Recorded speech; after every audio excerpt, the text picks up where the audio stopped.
तो आज हमारे इस कथा में जो भी भक्त बता रहे हैं सबका बहुत बहुत स्वागत है।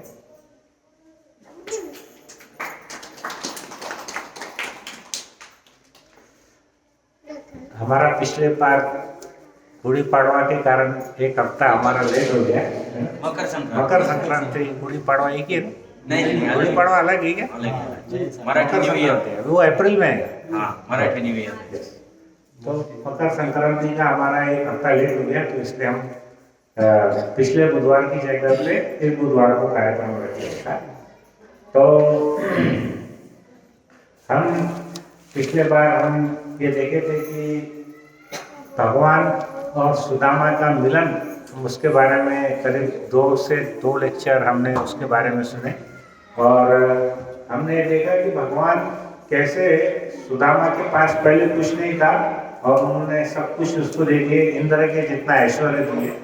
तो ऐसे हमने बहुत सारी पिछले कथा में बताए थे, करीब 8-10 उदाहरण से कि भगवान ने क्या किया, पहले सब कुछ छीना और बाद में उनको कई गुना दिया। जैसे उदाहरण हमारा बलि महाराज का हमने बताए थे, बहुत सारे थे, पांडवों का भी बताए थे, बलि महाराज का भी बताए थे। ऐसे बहुत सारे उदाहरण हम पिछले बार दिए थे।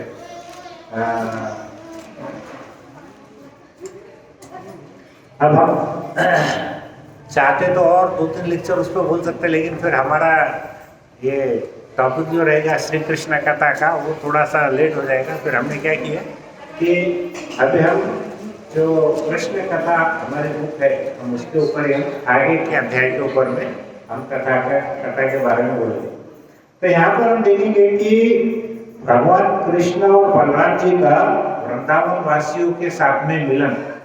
अभी देखो, आप मेरे को ये बताओ कि भगवान जब वृंदावन से पहले कहाँ गए थे? मथुरा गए थे। मथुरा से फिर भगवान कहाँ गए?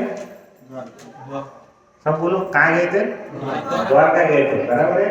तो भगवान अभी कहाँ रह रहे हैं?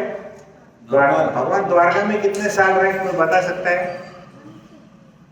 भगवान द्वारका नगरी में 100 साल रहे। कितने साल? हाँ। और वृंदावन में कितने साल रहे? 11 साल। और भगवान का टोटल इस पृथ्वी पर कितने साल भगवान का आविर्भाव रहा? 125। तो 125 में से 11 साल निकाल दिए, बचे हुए साल कहाँ पे थे वो? मथुरा में, बराबर है। 100 साल द्वारका, 11 साल वृंदावन, तो बचे कितने साल? 25 में से 11 गए, 14 साल कहाँ रहे वो?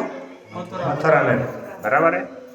तो यहाँ पे क्या हुआ कि एक बार जब कृष्ण और बलराम जी द्वारका में बहुत आराम से रह रहे थे, कृष्ण भगवान की कितनी रानियां थी? 16,108 रानियां थी।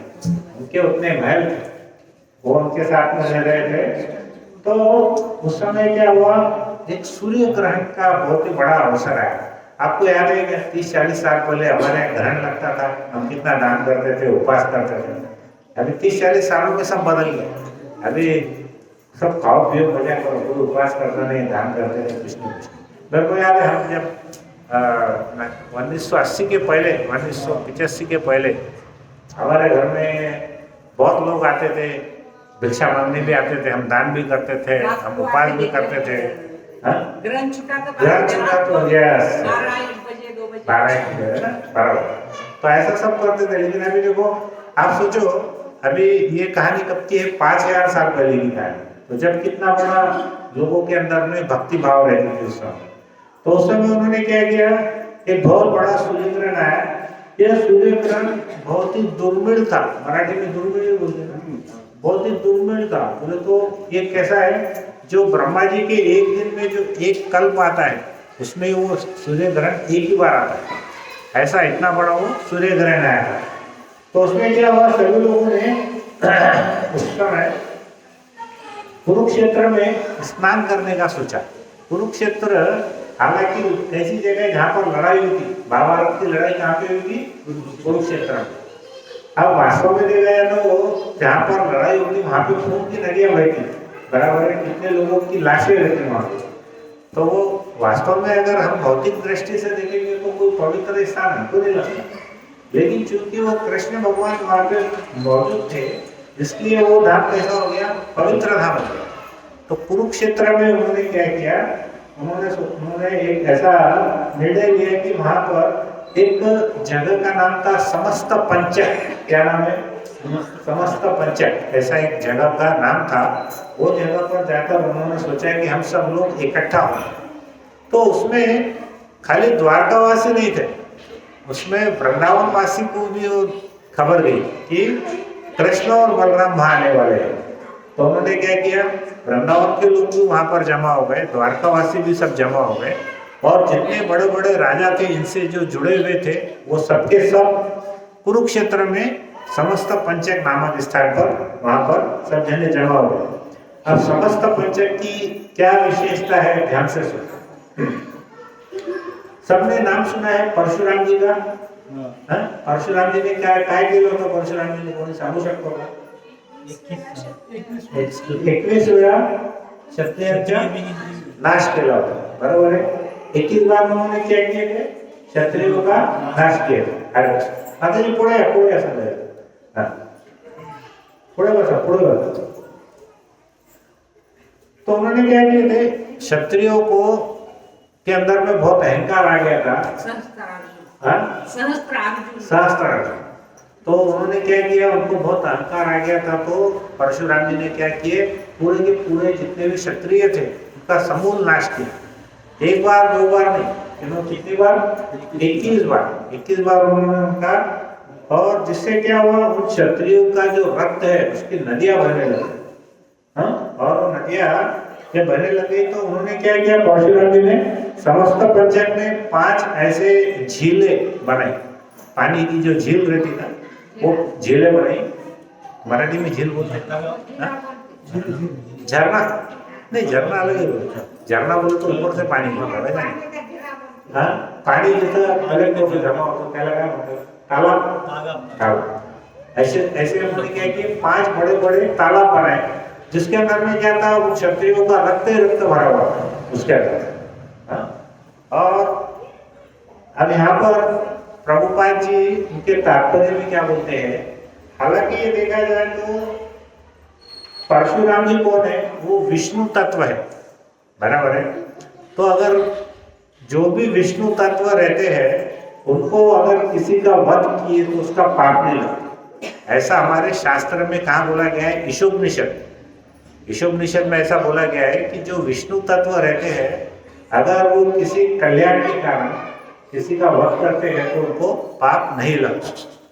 तो उन्होंने क्या किया, फिर भी क्या हुआ, परशुराम जी को ऐसा लगा कि मैंने इतने सारे लोगों का वध किया है तो इसके लिए मुझे प्रायश्चित करना चाहिए, है ना।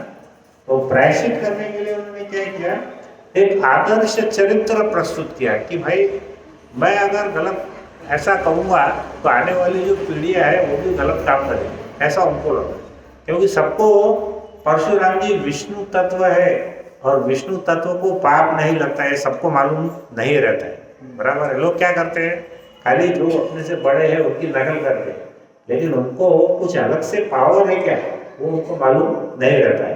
तो उन्होंने क्या किया, वहां पर समस्त पंचक में अपने प्रायश्चित के लिए उन्होंने महायज्ञ का संपादन किया। बोलो तो उन्होंने क्या किया, एक खूप मोठा असा यज्ञ त्यांनी आयोजित केला। कोणी केला? परशुराम। कशासाठी केला? प्रायश्चित मिटवण्यासाठी। जो उन्होंने किया था ना वध करके, उसको हटाने के लिए उन्होंने एक बहुत बड़ा महायज्ञ का किया।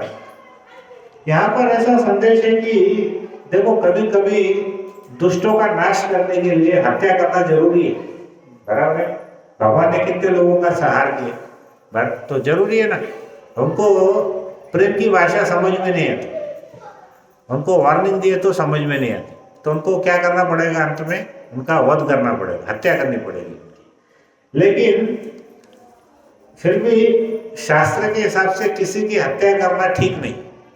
अभी दोनों बातें, अगर जैसे मान के चलो शरीर के अंदर में एक उंगली के ऊपर में कैंसर हो गया, तो डॉक्टर क्या सलाह देने वाला है, वो उंगली को काट, बराबर है। अब काटना अच्छी बात नहीं है, लेकिन काटना पड़ेगा, नहीं तो जहर पूरे शरीर में हमारे फैलने वाला है।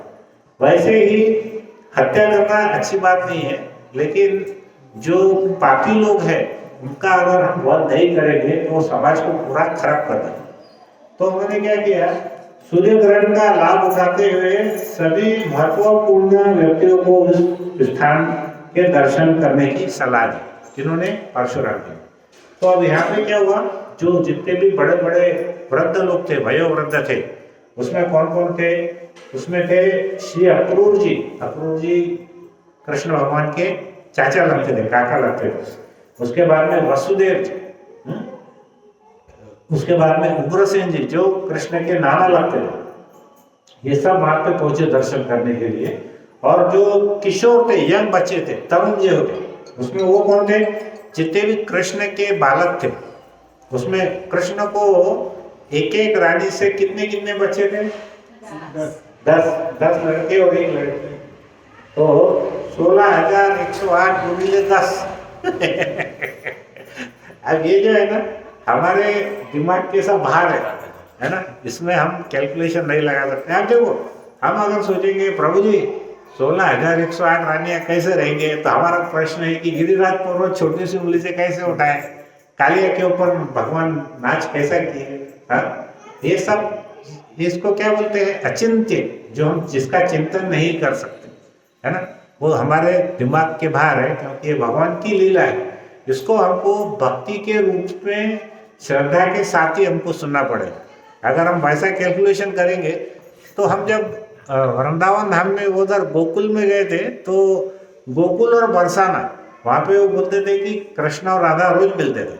अब बरसाना गोकुल से करीब 25 किलोमीटर, 25-30 किलोमीटर है, तो रोज कैसा मिलते होंगे, अभी पता नहीं, वो आते कैसा होंगे, जाते कैसा होंगे।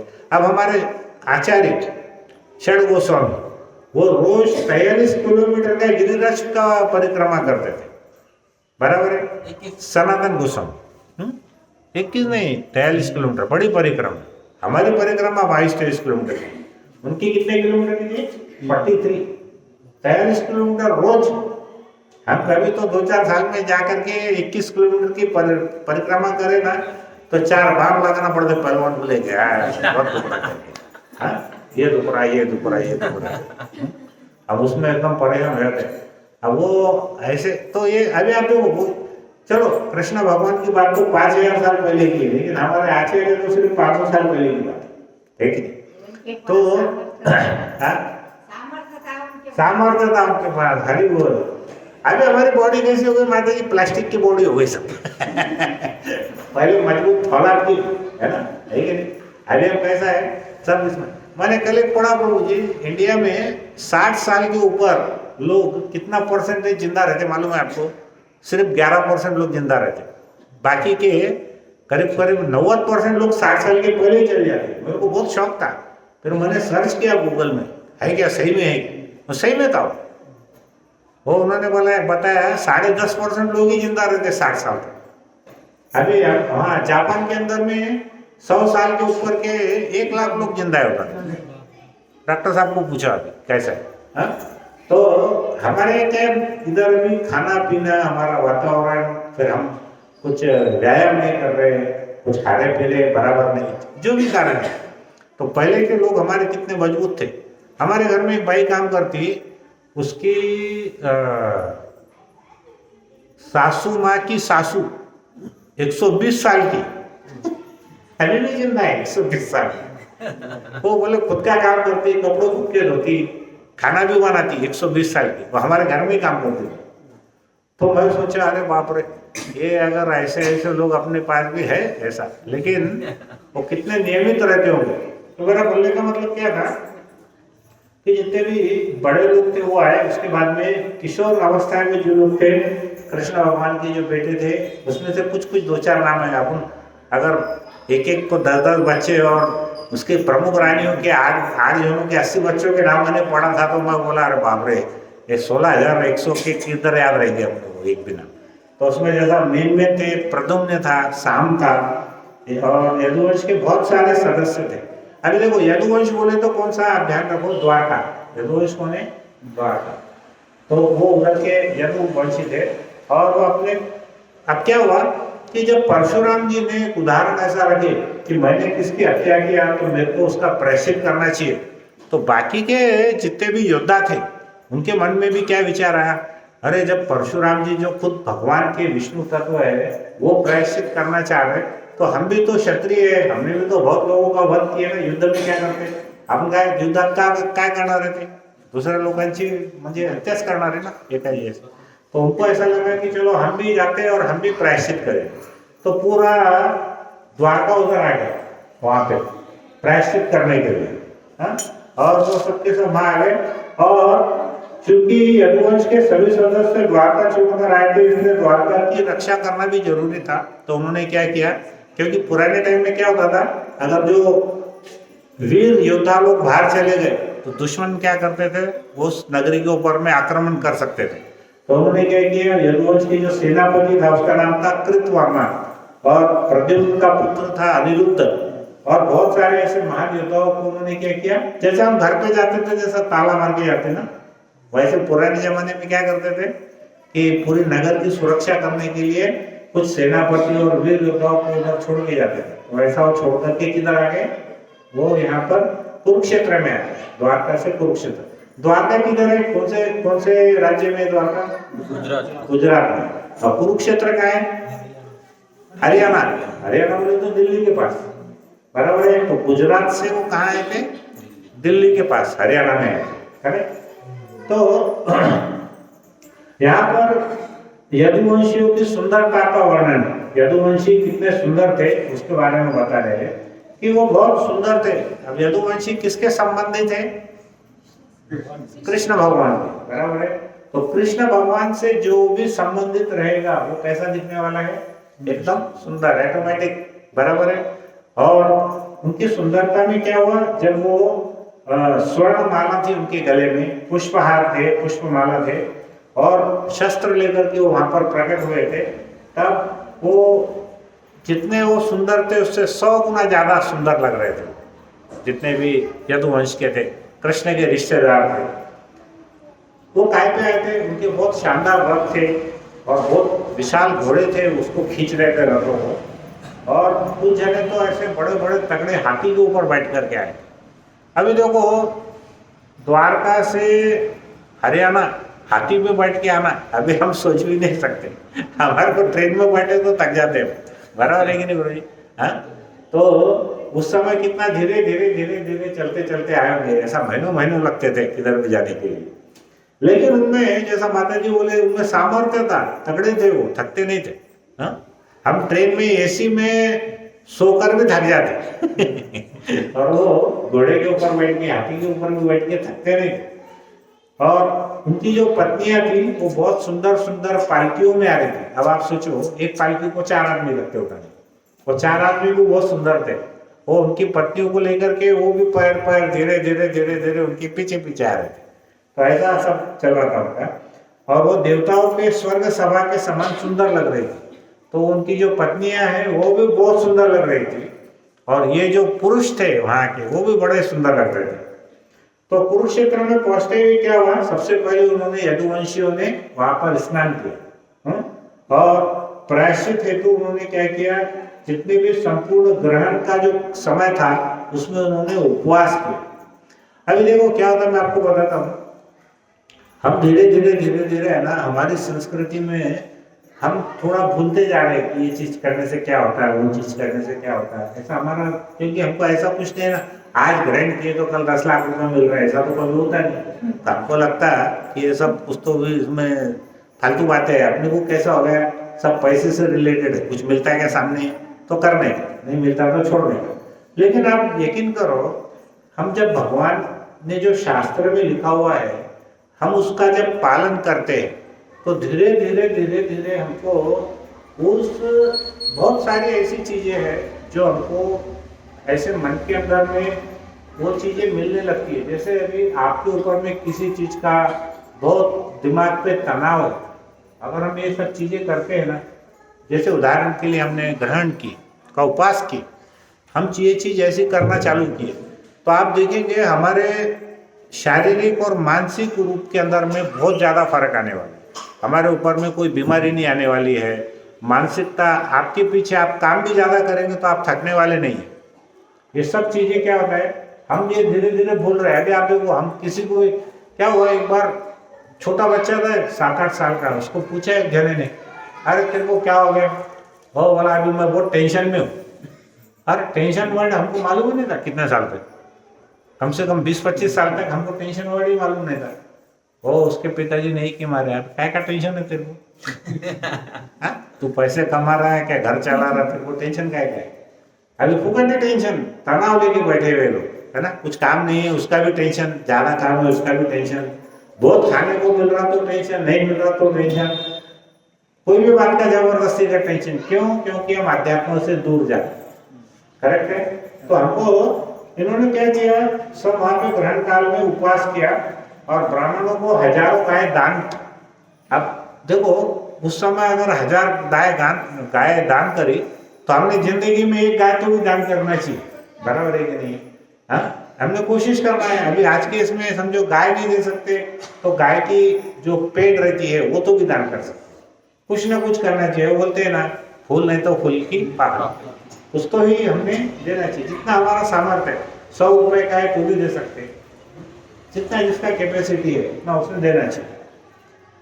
और उनके पैरों में स्वर्ण के घुंघरू और गले में पुष्प मालाएं थी। गाय जो थी ना, गायों के गले में क्या था, सोने के घुंघरू थे। अभी सोने का भाव कितना है प्रभु जी? 1.5 लाख रुपए, 1.60 हो गया। सवेरे 1.5 लाख का मैसेज था, अभी शाम में 1,60,000 हो गया। चांदी का भाव कितना हो गया अभी? 3.25। ये जितने भी है ना फटाखट बोल रहे, रोज इन्वेस्ट कर रहे पैसे, छुपा रहे तुम हमसे। 3.25 लाख रुपए किलो चांदी, 1,60,000 रुपए सोना। 24 घंटे में भाव बदल जाते। उस समय क्या कर रहे थे, गायों के ऊपर में सोने के घुंघरू बांधी हुए और उन्होंने क्या किया, गले में उनके पुष्प मालाएं दी और ब्राह्मणों को उन्होंने पक्का भोजन खिलाया। अभी पक्का भोजन और कच्चा भोजन क्या रहता? क्या कच्चा भोजन किसको बोलते? कैसे बोलते? कच्चे भोजन मराठी में क्या बोलते? हाँ, नहीं, कच्चा भोजन बोले तो क्या है, जो पानी में बनता है। पक्का भोजन बोले तो जो घी में बनता है कि नहीं? कच्चा भोजन बोले तो कैसा, सब्जी भाजी रोटी, हाँ, वो ककड़ी टमाटर सलाद, वो सब क्या है, कच्चा भोजन। हाँ, सादा, जिसको कुकिंग काय में करते हैं, पानी में करते हैं। पक्का भोजन बोले तो कैसा है, वो प्रभुपाद जी है ना, इतना लंबा चौड़ा लिखते हैं, अपने को लगता है यार चलो बहुत हो गया, अभी प्रवचन थोड़ा खाएंगे अच्छा पक्का। उसमें उन्होंने लिखे पूरी कचौड़ी समोसा रसगुल्ला, ऐसा सब चीजें क्या रहती, पक्का भोजन। तो ये क्या हुआ, जितने भी लोग आए थे उन्होंने क्या किए, ब्राह्मण को कौन सा भोजन कराते हैं, कच्चा कराते हैं कि पक्का कराते? पक्का कराते ना। ब्राह्मण लोग कितना प्रसाद खाते हैं ना, एकदम हेवी, 100 किलो का 150 किलो का वजन रहता तो भी एकदम फर्स्ट क्लास डाइजेशन रहता उनका। तो उनको क्या किया उन्होंने, पक्का भोजन खिलाया, पूरी कचौड़ी रसगुल्ले गुलाब जामुन। अब क्या हुआ, ये सब होने के बाद में अब सवाल क्या है कि हम ये सब चीज काय के लिए कर रहे हैं। यहाँ पे प्रभुपाद बता रहे हैं कि जो यदुवंशी थे, जो ये जितने भी द्वारका से आए थे, ये काय के लिए कर रहे थे, वो उनको क्या चाहिए था, उनकी आकांक्षाएं क्या थी, म्हणजे त्यांना काय पाहिजे होतं, त्याच्यासाठी त्यांनी उपवास केला, त्याच्यासाठी त्यांनी ब्राह्मणाला एवढं भोजन दिलं, सब काय के लिए कर रहे थे। उनका ऐसा बोलना था कि प्रश्न ये है कि क्या वो अपनी इंद्रिय तृप्ति के लिए कर रहे थे क्या? इंद्रिय तृप्ति बोले तो क्या, उनको कर्मकांडी, जैसा उनको बहुत अच्छा घर चाहिए था, बहुत अच्छी पत्नी चाहिए, उनको बहुत ही अच्छे बच्चे चाहिए थे, कि बहुत सारा धन चाहिए था। द्वारका वासियों को कोई चीज की कमी थी क्या? नहीं। तो डेफिनेटली वो ये जो काम कर रहे थे वो इंद्रिय तृप्ति के लिए तो नहीं कर रहे थे। आप देखो, आपने उपवास किया, आपने इतना ब्राह्मणों को भोजन कराया, तो हमारे मन में विचार आता है कि हमको क्या मिलने वाला है इसके बदले, बराबर है। तो यहाँ पर इन्होंने द्वारका वासियों ने ये सब कार्यक्रम किया, लेकिन उन्होंने अपने इंद्रिय तृप्ति के लिए नहीं किया। उन्होंने काय के लिए किया, वो सब किसके भक्त थे? श्री कृष्ण के बहुत ही बड़े भक्त थे। तो वो केवल क्या करते थे, कृष्ण के बारे में, कृष्ण की भक्ति के बारे में सोचते थे, उनका और कोई हेतु नहीं था, दूसरा कोई उनका इच्छा भी नहीं थी। तो उन्होंने क्या किया, उसके पश्चात उन्होंने ब्राह्मणों को उनके अनुमति, हाँ पहले क्या होता था, जैसे हम ब्राह्मणों को भोजन कराते हैं ना, तो फिर उनसे पूछना चाहिए कि ब्राह्मण देवता आपका हो गया करके, तो अगर उन्होंने हाँ बोला तो फिर उनसे आज्ञा लेते थे कि अब हम प्रसाद ले सकते हैं क्या, करेक्ट। तो फिर उनको उन्होंने अनुमति लिया ब्राह्मणों से कि हम प्रसाद ले सकते हैं, तो ब्राह्मणों ने बोला हाँ आप ले सकते हैं। तो फिर उन्होंने उसके बाद वो भोजन ग्रहण किया, और उसके बाद उन्होंने क्या किया, बहुत थके हारे आए थे, फिर उन्होंने क्या किया, बहुत ही वहाँ पर वृक्ष थे, वृक्ष के नीचे उन्होंने विश्राम किया, और उसके बाद उन्होंने जितने भी दर्शनार्थी आए थे, वो राजा और बहुत बड़े बड़े शासक वहाँ पर आए थे, उनका वो स्वागत करने गए।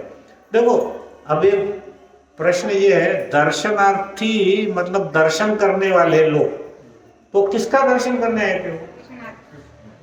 हरि बोल, किसका करने आए थे? कृष्ण और बलराम दोनों का दर्शन करने आए थे।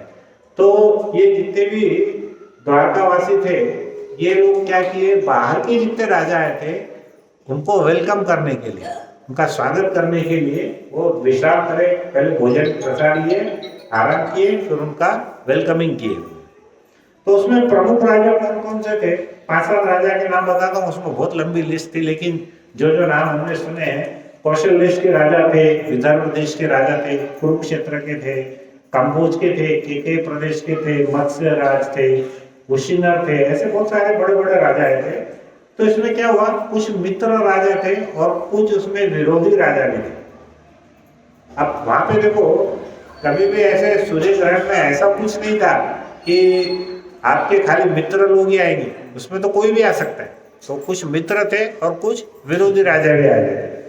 तो वहां पर वृंदावनवासी नंद महाराज के नेतृत्व में कृष्ण और बलराम को अत्यंत व्याकुलता से मिलने आए थे। अभी देखो एक पार्ट हमारा हो गया अभी द्वारका का, अभी दूसरे लोग कौन है ये सब? कृष्ण भगवान का बचपन कहाँ बीता? वृंदावन में।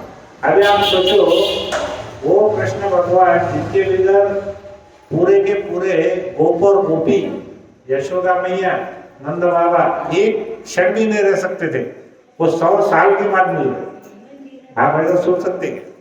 100 साल के बाद वो मिल रहे, तो वो लोग बहुत ही ज्यादा उत्साहित थे और बहुत ही ज्यादा उत्सुक थे कृष्ण बलराम को मिलने के लिए। तो वृंदावनवासी और द्वारकावासी एक दूसरे के बहुत ही शुभचिंतक थे, घनिष्ठ मित्र थे, क्योंकि उनमें कॉमन क्या था? कृष्ण भगवान। कृष्ण द्वारका में भी थे, कृष्ण पहले वृंदावन में भी थे, तो उनके कारण वो दोनों कैसे थे? एक दूसरे के बहुत ही मित्र थे। उनका मिलन एकदम हृदय स्पर्शी था, वो आनंद विभोर हो गए, एक दूसरे से मिलने के टाइम बहुत खुश हो गए, गले लग के वो मिलने लगे और उनके चेहरे खिले हुए थे, और अति आनंद और प्रेम के कारण उनके आंखों से आंसू बह रहे थे, वो इतने ज्यादा प्रसन्न हो गए और उनके रोंगटे खड़े हो गए। अभी देखो हमारे पास में मोबाइल है, वीडियो कॉलिंग है, ये है वो है, हमको जब भी बात हो जाती, पहले होती थी क्या? आज से 30 साल पहले हाँ कभी बात ही नहीं होती थी। 2000 के पहले जल्दी से किसी से हम बात ही नहीं करते थे, है कि नहीं? अभी दिन भर बात करते रहते, लेकिन उस समय ऐसा था कि नहीं। अभी 5000 साल पहले आप सोचो, एक दूसरे को कभी देखे नहीं, हम बचपन में साथ में रहे, लेकिन बाद में सीधा 100 साल के बाद मिले, वो कितने ज़्यादा खुश हो रहे होंगे, आप ऐसा सोचो खाली। तो उनके ऐसे आंखों से आंसू आ रहे थे, उनके रोंगटे खड़े हो गए, बहुत जोर से कस के ऐसे गले मिल रहे थे सब लोगों को, और उनके आनंद सागर में वो डुबकियां लगा रहे थे। उसी प्रकार जो माताजी लोग थे, जितनी स्त्रियां थी, वो भी स्नेह और प्रेम से एक दूसरे को आलिंगन कर रही थी, गले मिल रही थी, और उनकी भी आंखों से प्रचंड आंसू धाराएं बह रही थी। और छोटे बड़े सब क्या कर रहे थे? छोटे बड़ों को प्रणाम कर रहे थे और बड़े छोटों को आशीर्वाद दे रहे थे। और उनका सभी का चर्चा का विषय क्या था? क्या था? कृष्ण और बलराम, बराबर है। अभी हम सबका चर्चा का विषय क्या है? हमारा भी चर्चा का विषय वही है, कृष्ण और बलराम। तो जहाँ पर कृष्ण मध्य में रहते हैं, सेंटर में रहते हैं, वहां पर अपने आप प्रेम बढ़ता है, बराबर है। और जहाँ पर हमारी इंद्रिय तृप्ति आ जाती है, तो वहां पे हम लोग एक दूसरे से दूर होने लगते हैं, करेक्ट। तो हमको क्या करना है, चाहे हमारा घर हो, चाहे हमारा समाज हो, चाहे हमारा ये सेंटर हो, कहीं पर भी हमको मध्य में किसको रखना चाहिए? कृष्ण को मध्य में रखना चाहिए, तो हमारा प्रेम बढ़ने वाला है। हम यहाँ सब लोग हर 15 दिन में क्यों इकट्ठा होते हैं? हम कृष्ण का गुणगान सुनने के लिए इकट्ठा होते हैं, बराबर है। तो उनका भी जो मिलन हुआ उसमें चर्चा का विषय क्या था? श्री कृष्ण और बलराम जी, उनका वही विषय था। तो उन्होंने सामाजिक, राजनीतिक या धार्मिक सभी कार्यों को, जो भगवान जो भी कार्य करते हैं वो कैसे रहते हैं? दिव्य रहते हैं। चाहे वो धार्मिक काम करो, राजनीतिक करो या कोई राजनीतिक करो, धार्मिक करो या सामाजिक करो, कोई भी काम करते थे तो भगवान के काम कैसे है? वो दिव्य है, तो उसके बारे में वो चर्चा करते थे। तो भगवान ने तो कितनी सारी लीलाएं की, कितने सारे असुरों को मारा। फिर कृष्ण के वो क्या बने? ड्राइवर बन गए। उसके बाद में उन्होंने दूत बन के गए सभा में, है ना। तो ये जो कार्य है, ये कोई बहुत बड़े पोस्ट, प्रधानमंत्री की पोस्ट या राष्ट्रपति की पोस्ट नहीं है। बहुत छोटी छोटी चीजें करके भी वो लोग, वो भगवान सब काम उन्होंने किए अपने भक्तों के लिए। तो वो सब उनके बारे में सोच सोच करके वो बहुत ही प्रसन्न हो रहे थे। तो यहाँ पर प्रभुपाद बोलते हैं कि मानव जीवन का उद्देश्य क्या है? अभी हम लोग यहाँ पर पैदा हुए, बड़े हुए, कुछ एक समय के बाद हमको ये शरीर छोड़ना पड़ेगा। तो हमारा उद्देश्य क्या है? तो हमारा उद्देश्य दो है। एक तो है ज्ञान। ज्ञान का मतलब क्या है? भगवत गीता, भागवतम के बारे में हमको जानकारी प्राप्त करना, इसको क्या बोलेंगे? ज्ञान। बाकी आप कितने भी बड़े डॉक्टर बनो, इंजीनियर बनो, वकील बनो, वो ज्ञान कब तक है? हमारे पैसा कमाने तक जगता है, जब तक ही काम का है, उसके बाद वो कुछ काम का नहीं। क्योंकि कितना भी बड़ा डॉक्टर रहो, इंजीनियर रहो, वकील रहो, चार्टर्ड अकाउंटेंट रहो, कुछ काम का नहीं। सबसे बड़ा जो उद्देश्य मानव जीवन का क्या है? ज्ञान प्राप्त करना, और ऐसा ज्ञान प्राप्त करना जिसमें वैराग्य हो। तो कृष्ण के बारे में ऐसा है कि जब हम कृष्ण की कथा सुनते हैं हमको ज्ञान तो मिलता ही है। अभी देखो हम यहाँ पे बैठे हैं, हम अभी क्या कर रहे हैं? भगवान की कथा कर रहे हैं, कुछ ना कुछ तो ज्ञान मिलता ही है। लेकिन साथ में ही हमारे अंदर वैराग्य भी आता है कि नहीं आता है? अभी आप सोचो, 4 साल पहले आपको अपने घर में, आपको खाने पीने में, आपको जितनी आसक्ति थी, अभी उससे कुछ कम हुई कि नहीं हुई? 5%, 10% कुछ कम हुई कि नहीं? तो इसको क्या बोलते हैं? वैराग्य बोलते हैं, बराबर है। पहले आप क्या करते थे? हमारी इंद्रिय तृप्ति, प्याज लहसुन खा रहे, नॉनवेज वाले नॉनवेज खा रहे, जिसको जो करने का है कर रहे, है ना वो। और दिन भर हमारा टाइम काय में जाता था? हम प्रजल को करते थे, प्रजल के गप्पे मारते। लेकिन जैसे जैसे हम भक्ति में आते हैं ना, आप देखेंगे आपको कुछ समय के बाद में ये सब चीजों में आनंद नहीं आता। म्हणजे काय होतो? आपलं जे टेस्ट आहे, आपलं जे स्वाद आहे ते कमी कमी होत जातं। जेवणामध्ये आपल्याला जास्त इच्छा होत नाही की जास्त तळून काहीतरी खायचं आहे किंवा तिखट खायचं आहे, ते कमी कमी होत जातं। ते आपल्याला साधारण जेवढे चांगले पदार्थ आहेत ते आपण काय करतो? भगवंतांना आपण अर्पण करतो आणि नंतर त्यालाच आपण प्रसाद म्हणून ग्रहण करतो, बरोबर है। तो आपको धीरे धीरे ज्ञान और वैराग्य दोनों साथ में आता है। लेकिन वो कब आता है? हम जब कृष्ण की भक्ति में लगते हैं।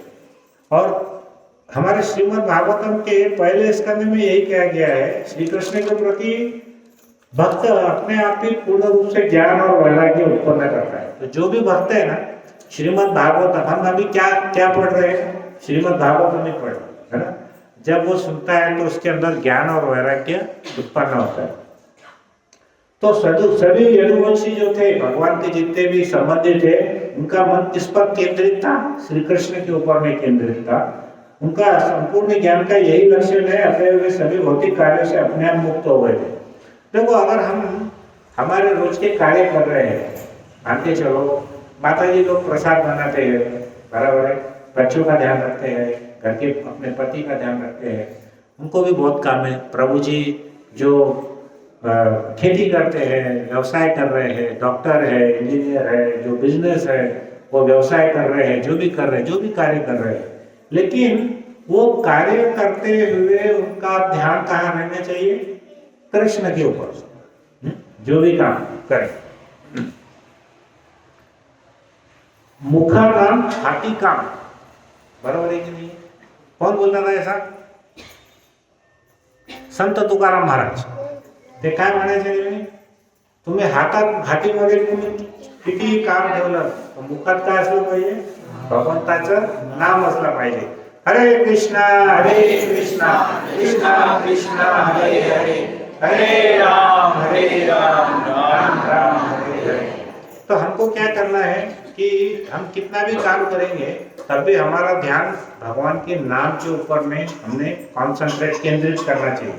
तो यहाँ पर ये जितने द्वारका के लोग आए थे वो भी वही काम कर रहे थे और वृंदावन वासी भी क्या करते थे, वही कार्य करते थे. जितने गोप और गोपियाँ थी वो क्या करती थी, गोपियाँ घर के पूरे काम करती थी लेकिन उनका मन कहाँ रहता था, भगवान कृष्ण के ऊपर. तो इसको हमारे जो आचार्य है वो क्या बोलते हैं कि अगर हम कितना भी अगर हम काम करते हैं लेकिन हम भगवान को ध्यान रखते हैं तो हम क्या करेंगे, भौतिक कार्यों से अपने आप मुक्त हो जाएंगे. हमारे ऊपर में किसी का कार्य के बंधन में हम बंधने वाले नहीं, हम छुट्टे हो जाएंगे उसमें. तो रूप गोस्वामी इसको क्या बोलते हैं, युक्त वैराग्य. युक्त वैराग्य बोले तो क्या है, पूरा घर बार छोड़ के उधर पहाड़ों के गुफा में जाके बैठना, वो युक्त वैराग्य नहीं है. युक्त वैराग्य किसको बोलते हैं, घर के भी काम करना और भगवान की भी सेवा करना, उसको क्या बोलते हैं, युक्त वैराग्य. तो कलयुग में हम कर सकते हैं क्या जंगल में जाने के लिए. पहली बात तो हरदम बोलते हैं जंगल बचे ही नहीं किधर, है कि जंगल ही नहीं है, किधर भी जाओ. पहले जालना से औरंगाबाद पूरा खाली रहता था, अभी जालना से औरंगाबाद देखो 4 करोड़ रुपए करके भाव हो गए उधर. तो किधर खाली रहने वाला है क्या, नहीं रहने वाला है. तो हमको क्या करना है, हमारे घर को ही वृंदावन बनाना है. कैसा बनाएंगे उसको, हम पूरे जो 4 नियमों का पालन है, 16 माला है, भगवान की सेवा है, जितना भी हम करते हैं प्लस हमारे जो भी घर के कार्य है वो करते हुए भगवान के चिंतन मनन, भगवान का श्रवण अगर करते हैं तो प्रभुपाद बोलते हैं अभी वही आपका वृंदावन. तो यहाँ पे एक ऐसा है युक्त वैराग्य. इसका मतलब ऐसा नहीं है कि ऐसा बैठ गए किधर तो जाके बोर होते हुए कुछ तो चिंतन कर रहे. वो जो निराकारवादी लोग हैं वो क्या करते हैं, ऐसी लाइट के ऊपर में कुछ तो ऐसा ध्यान लगाते हैं निराकार. हम लोग कैसे हैं, हम साकारवादी हैं, हम भगवान की मूर्ति की पूजा करते हैं.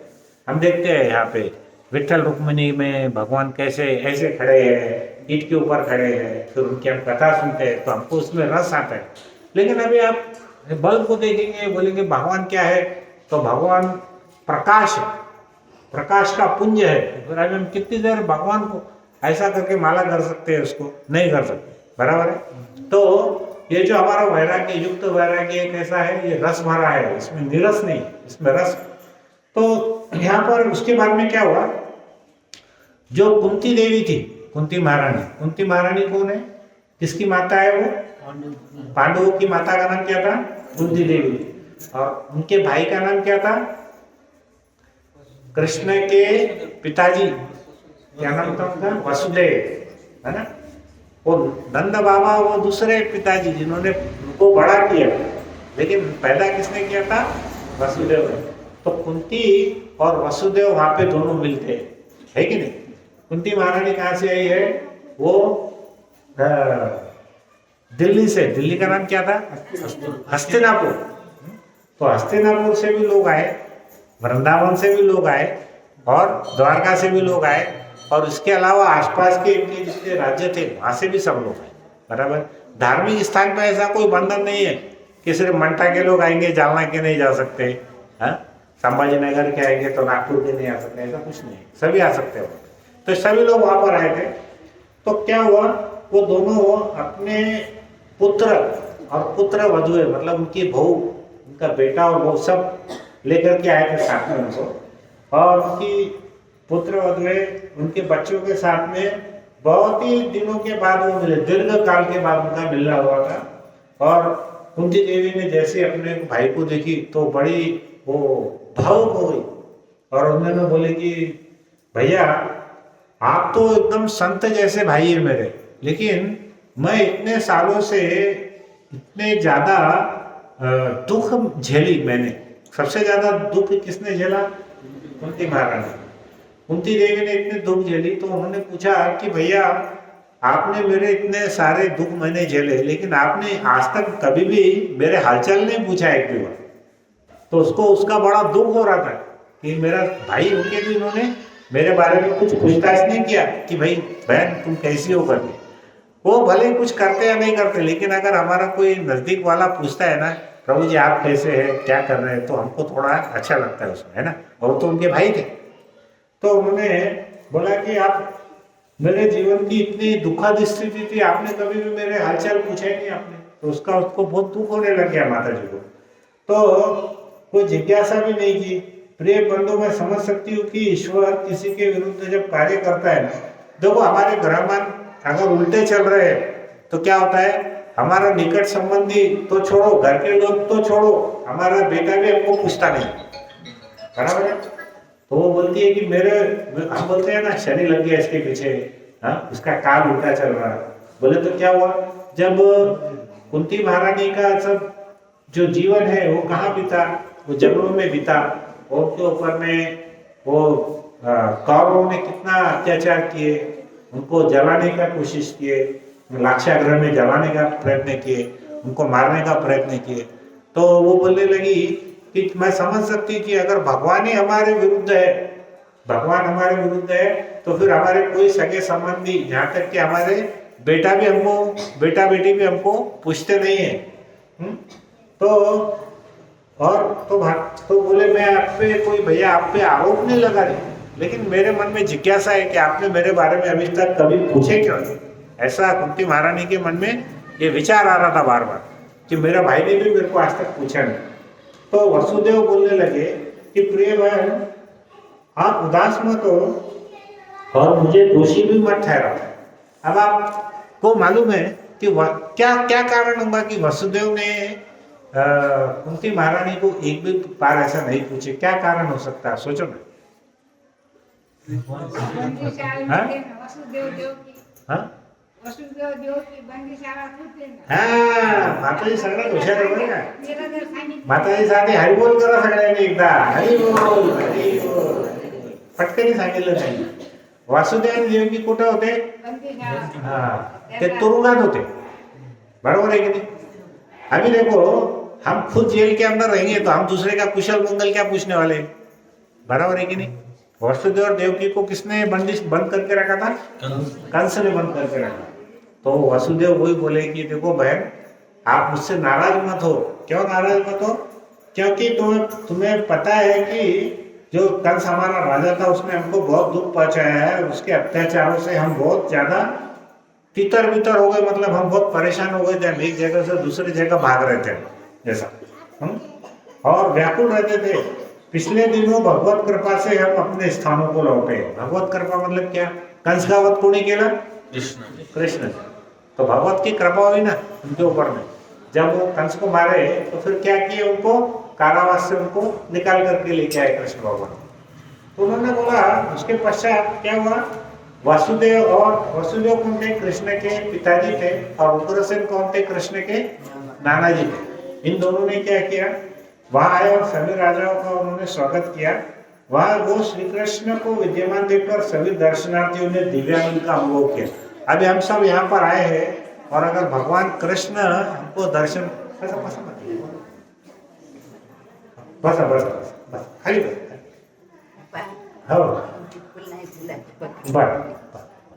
बर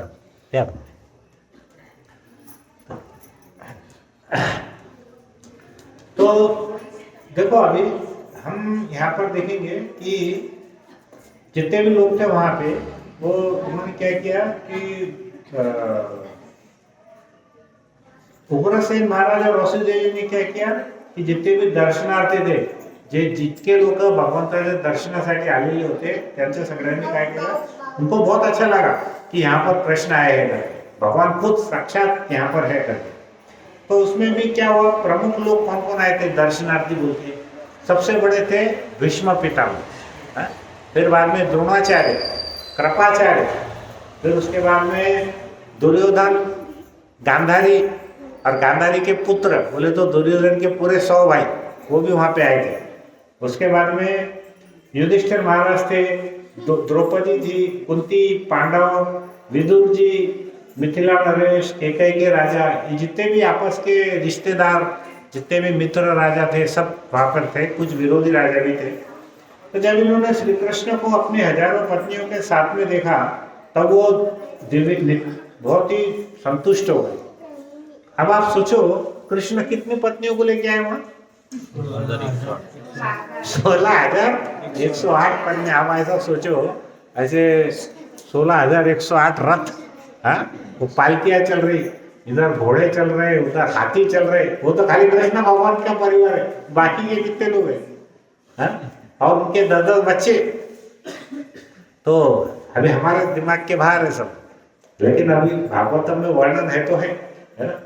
तो ऐसे तो बहुत सारी चीजें हमारे दिमाग के बाहर है, लेकिन वो सब सत्य है। वो ऐसी मनगढ़ंत कथा नहीं है, इसमें वर्णन है तो वो सत्य है। क्योंकि आज भी हम देखेंगे कि जितनी भी हमारी कथा है ना, उसके प्रमाण मिलते हैं हमको, बराबर है। सब जगह पे आप जाएंगे, लंका में आप जाए तो रावण का महल किधर था, वो उसकी गुफा में मिलती है। सीता को कहाँ पे बंदी बनाए थे, वो वन भी है, अभी भी मिलते हैं वहां। जो लोग जाते हैं ना श्रीलंका, उनको दिखता है सब वहां। हाँ। तो सब लोग क्या हुए, बड़े प्रसन्न हो गए। तो तब क्या हुआ, जितने भी लोग दर्शन करने आए थे, उन्होंने वहां पे राजा कौन थे द्वारका में? उग्रसेन महाराज थे, उनके नाना जी थे। तो उन्होंने क्या बोला कि हे राजन, वस्तुतः इस विश्व में यदुवंशी ही एक ऐसे लोग हैं जो सदैव भगवान कृष्ण को देखते हैं। देखो, अगर हमारे रिश्तेदार कृष्ण रहते थे तो कितनी मजा रहती थी। हम सुबह से रात तक क्या करते थे, हम कृष्ण के दर्शन करते थे, है ना? तो वो क्या बोल रहे हैं, जितने भी दर्शनार्थी आए थे, वो बोल रहे थे कि दुनिया में सबसे भाग्यशाली अगर कोई है तो कौन है? यदुवंशी।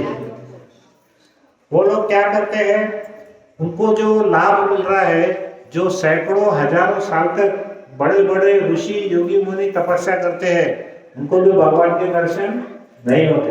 लेकिन आप कितने भाग्यशाली है, आपको तो 24 घंटे भगवान कृष्ण के दर्शन होते हैं। तो उनको बहुत ऐसा आश्चर्य भी लगा और वो बहुत प्रसन्न हो रहे थे कि आप कितने भाग्यशाली है। और आप ही प्रत्येक दृष्टि से पूर्ण है, क्योंकि आप प्रत्येक क्षण श्री कृष्ण के संपर्क में रहते हैं। इसलिए क्या है, जो भी व्यक्ति श्री कृष्ण के संपर्क में रहता है, वो कैसा होता है, धीरे धीरे संपूर्ण हो जाता है ना? हम शुरुआत किए यहाँ पर मंठा में, पहले हम 2-4 लोग आते थे, धीरे धीरे बढ़े हमारे लोग। फिर हम लोगों को लगा कि चलो भगवान की भक्ति करने से कुछ फायदा है। हमारे जैसे हम शरीर के लिए इतना कष्ट करते हैं, लेकिन आत्मा को भूखा रखते हैं, तो आत्मा को अगर हमको कुछ खिलाना है तो क्या है, भगवान का श्रवण, भगवान का कीर्तन, भगवत सेवा, यही हमको करना है। तो उसके लिए हमने क्या किया, प्रयास किया। यहाँ पर सभी वैदिक मंत्र, जितने भी वैदिक मंत्र है, वो क्या करते हैं, भगवान कृष्ण की जय जयकार करते हैं, बराबर है। गंगा जल को क्यों पवित्र माना जाता है? क्योंकि गंगा जल से ही कृष्ण के चरणों को धोने का प्रयोग होता है। और गंगा नदी निकली भी कहाँ से है? भगवान के अंगूठे से ही निकली। और उसको धोते भी किसके लिए है? कृष्ण के ही, हम उसका भगवान के चरणों को धोने के उपयोग में लाते हैं। जितना भी वैदिक साहित्य है, वैदिक साहित्य मतलब जो हम पढ़ रहे हैं, भगवत गीता है, भागवतम है, 4 वेद है, पुराण है, इसका हम जो अध्ययन कर रहे हैं, काय के लिए कर रहे हैं? सिर्फ हमारा सबका एक ही काम है कि श्री कृष्ण ने जो भी उसमें आदेश दिया है उसको समझना और उसको जिंदगी में उतारना। यही कर रहे हैं ना? कृष्ण ने बोला ये करो, अगर वो करते हैं तो आपको बहुत फायदा है। कृष्ण जो बोलते हैं शास्त्र में, जो शास्त्र यानी क्या है? कृष्ण का उपदेश है। अगर हम जो उपदेशों को मानते हैं तो हमारी जिंदगी एकदम सुखमय है। अगर हम कृष्ण के उपदेशों को नहीं मानते, शास्त्रों को नहीं मानते, आप मत मानो, थोड़े दिनों के बाद में आपको बहुत दुख होना चालू होने वाला है उसके अंदर। तो हम लोग यहाँ पर ऐसा अपनी राजी मर्जी से नहीं है, हम लोगों को ऐसा फटके लगते हैं घर के अंदर में। फिर हमको लगता है अरे हम भगवान का भी थोड़ा चिंतन, कीर्तन, मनन, श्रवण करना चाहिए, ताकि हमारे अंदर जो परमात्मा बैठे हैं उनको और हमारे अंदर जो आत्मा विराजमान है उसको, दोनों को कुछ हम खिला सके, बराबर है। तो इस विश्व के सभी ऐश्वर्य काल व परिस्थिति वश मिट चुके थे, किंतु कृष्ण के अवतरित होने के बाद सब सुख शुभ लक्षण पुनः प्रकट हो। देखिए, कृष्ण के जाने के पहले पूरा वातावरण खराब हो गया था, पृथ्वी फल फूल देना बंद कर दिए थे, अनाज देना कम कर दिए थे। लेकिन कृष्ण के आने के बाद में क्या हुआ, सब शुभ लक्षण आए। आपको याद है जब कृष्ण चले गए तो अर्जुन को पहले ऐसा लगता था कि मेरे गांडीव नहीं, के पास कौन सा अस्त्र था, गांडीव भी था, गांडीव में बहुत ताकत है, मैं पूरे महाभारत में सबका मैंने विनाश किया है ऐसा। लेकिन बाद में उनको मालूम पड़ता है कि एक्चुअली विनाश किसने किया है, श्री कृष्ण ने किया था। ये तो खाली एक कर्ता के रूप में वहां पे मौजूद थे। तो बाद में क्या होता है, जब कृष्ण पृथ्वी छोड़ करके चले जाते हैं तो उनका जो बाण रहता है वो गली के 2-4-5 लोग आकर के उनके साथ झगड़ा करते हैं, उसमें अर्जुन हार जाते हैं। तो उनको लगता है अरे मैं इतना बड़ा धनुर्धारी, इतना बड़ा मैं योद्धा, अभी कैसे हार गए। वो किसके कारण था, सब श्री कृष्ण के कारण। तो श्री कृष्ण यहाँ पे धरती पर मौजूद थे, उपस्थित थे, इसलिए सबके अंदर में इतनी ताकत थी। अब श्री कृष्ण जाने के बाद अब बताओ, अब हमारे पास में क्या बचा है। श्री कृष्ण ने क्या बोला था, जब श्री कृष्ण जाने लगे तो उद्धव जी रोने लग गए थे। उद्धव जी ने बोला था कि प्रभु अब आप जा रहे हैं तो फिर हम किसके भरोसे जिएंगे। तब कोई बोल सकता है क्या, श्री कृष्ण ने क्या बोला था, मेरे जाने के बाद आपका सहारा कौन है, श्रीमद् भागवत। क्या सहारा है हमारा। तो जब हम ये जो श्रीमद् भागवत पढ़ते हैं, इसका मतलब भगवान कृष्ण खुद यहाँ पर उपस्थित रहते, हमको उनका समय मिलता है। तो हमको क्या करना है, ये जो श्रीमद् भागवत है इसको ध्यान से सुनना है और उसके अंदर में जो भगवान हमको उपदेश देते हैं उसको जिंदगी में हमको उतारने का प्रयास करना है। अगर हम ऐसा करेंगे तो क्या होगा, श्री कृष्ण खुद हमारे साथ में मौजूद रहेंगे। ये हमको उन्होंने जाते समय उद्धव जी के द्वारा हमको उन्होंने एक संदेश दिया। उन्होंने सिर्फ उद्धव जी के लिए नहीं दिया, वो वास्तव में हमारे लिए कि मैं जब ये धाम छोड़ के जाऊंगा तब भगवान, तब जो मानव जाति है, कलयुग के लोग हैं, वो किसकी शरण लेंगे, तो वो श्रीमद् भागवत की शरण लेंगे। तो आपको किसकी शरण लेना है, श्रीमद् भागवत की शरण। और अभी क्या ये कथा जो हमारी चल रही है श्री कृष्ण की पिछले 4 सालों से, वो कहाँ से बोल रहे हैं हम लोग, श्रीमद् भागवत से बोल रहे हैं। भागवत किसको किसने सुनाया था, सुखदेव गोस्वामी ने परीक्षित महाराज को सुनाया। तो जो मैं आपको सुना रहा हूँ वो किसने सुनाया, एक्चुअली सुखदेव गोस्वामी ने परीक्षित महाराज को सुनाया। मैं उनकी नकल करके आपको बोल रहा हूँ, पोस्टमैन के जैसा, एक लेटर लाने का इधर डालने का। तो यहाँ पे उन्होंने बताया कि ऐसे जितने भी दिव्य कार्य है वो हमको श्री कृष्ण की कथा से सुनने के बाद ही हमको समझ में आने वाले हैं और हमारा जो जीवन है बहुत ही सुखमय होने वाला है। अभी एक्चुअली ये अध्याय बड़ा है, तो अभी 8:30 बज गए प्रभु जी यहाँ पे हम, क्योंकि अभी और 20-25 मिनट का है इसमें, 15-20 मिनट का। तो हम क्या करेंगे, अभी यहाँ पे हम विराम लेंगे, इसकी कथा हम अगले बार कंटिन्यू करेंगे। लेकिन देखो कितना साधारण टॉपिक है वैसा देखा जाए तो, कि जितने भी भक्त हैं वो कहाँ मिल रहे हैं, कुरुक्षेत्र में मिल रहे हैं। लेकिन कुरुक्षेत्र में मिलने के कारण अगर हम श्रीमद् भागवत की कथा नहीं सुनेंगे तो सिंपल हमको क्या है कि वहाँ पर हम कुरुक्षेत्र में गए थे, द्वारका के कुछ लोग आ गए, वृंदावन के कुछ लोग आ गए, हस्तिनापुर के कुछ लोग आ गए, आजू बाजू के राजा के लोग आ गए, वो मिले, बहुत खुश हो, बस इतना ही। लेकिन श्रीमद् भागवतम में एक एक चीज इतना डिटेल में हमारे को इतना मनोरंजन पैदा करती है और इतना हमारे को भगवान के प्रति, हम जितना भगवान के बारे में ज़्यादा से ज़्यादा जानेंगे उतना हमको भगवान के बारे में हमारा प्रेम बढ़ने वाला है, बराबर है। हमें देखो किसी को पिक्चर का कोई एक्टर बहुत अच्छा लगता है ना, तो उसको क्यों लगता है, क्योंकि वो उसकी पिक्चरें बहुत सारी देखी हुई रहती है। किसी को क्रिकेट का कोई क्रिकेटर बहुत अच्छा लगता है, तो क्यों अच्छा लगता है, क्योंकि उसने बहुत सारी उसके मैचेस देखी हुई है। अब हमको कृष्ण भगवान अच्छे कब लगेंगे, जब हम कृष्ण भगवान की लीलाएं ध्यान से सुनेंगे, है ना। आज के लेक्चर में सबसे अच्छी बात क्या हुई पता है, आप बोलो प्रभु जी, माता जी, आज के लेक्चर का हम लोग को बहुत अच्छा लगा, आंसर दिया। दूसरी बात, सब माता जी ने सब बच्चों को कंट्रोल में रखे, कोई भी बच्चे ने आवाज नहीं किया, तो तो माता जी के लिए सही में सब माता जी के लिए हरि बोल बोलना है जोर से। हरि बोल। हरि बोल, हरि बोल, हरि बोल।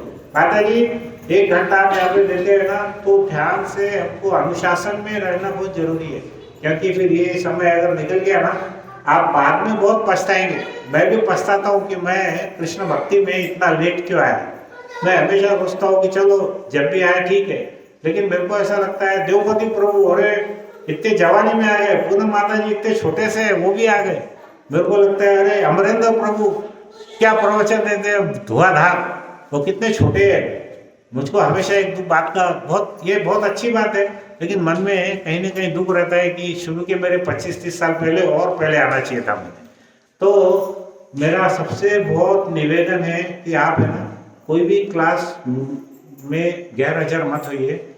ये हमारा जो एक एक क्षण है ना, ये एक एक क्षण बहुत मुश्किल से मिलता है कि संतों का संग, साधु संग हमको बहुत ही दुर्लभ है। हमको सब चीज़ मिल जाएगी, खाना मिलेगा, पैसा मिलेगा, घर बंगला गाड़ी जो होना सब मिलेगा।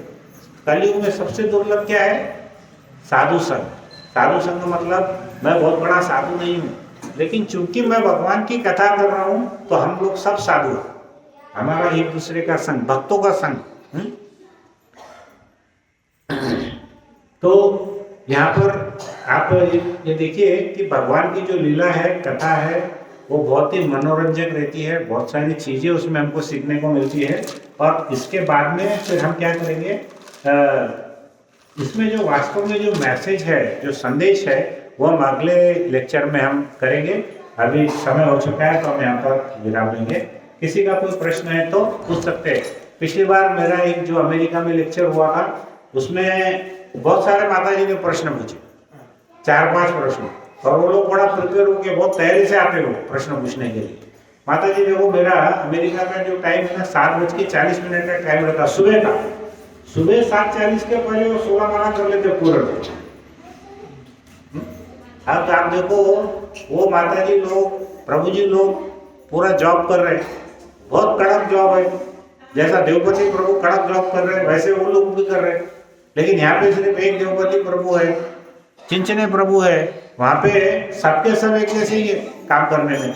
फिर उनके घर में कोई नौकर नहीं, उनको माता जी को खुद खाना बनाना है, नौकरी भी करना है, उनके बच्चे भी संभालना है। मैं बोलता हूँ। और उसके बाद में बहुत सारे, मैं जब अमेरिका में पढ़ाता था तो मेरी उम्र उस समय थी 25 साल की।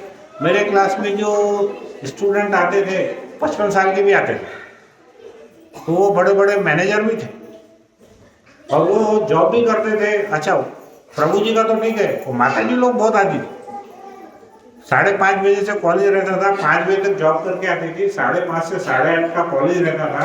उसके बाद मैं टीचिंग भी करता था तो मैं होमवर्क भी देता था, वो होमवर्क भी करते थे, कॉलेज में भी जाते थे, बच्चे भी संभालते थे। हम बोल रहे हैं यहाँ पे माता जी माला करो, तो हम क्या बोलते हैं, हमको हमारा वेळ नहीं, खूब काम है। अरे हमको कुछ काम नहीं है, हम आलसी लोग हैं बेसिकली। तो आलस को बाजू में रखो, हम ज़्यादा से ज़्यादा प्रयत्न करो और भगवान का नाम जप करो। हरे कृष्णा कृष्णा कृष्णा हरे हरे, हरे राम राम राम हरे हरे। श्रीमद् भागवतम की जय, श्री भक्तवृंद की जय, श्रीला प्रभुपाद की जय। गौ प्रेमानंदे। हरे कृष्ण।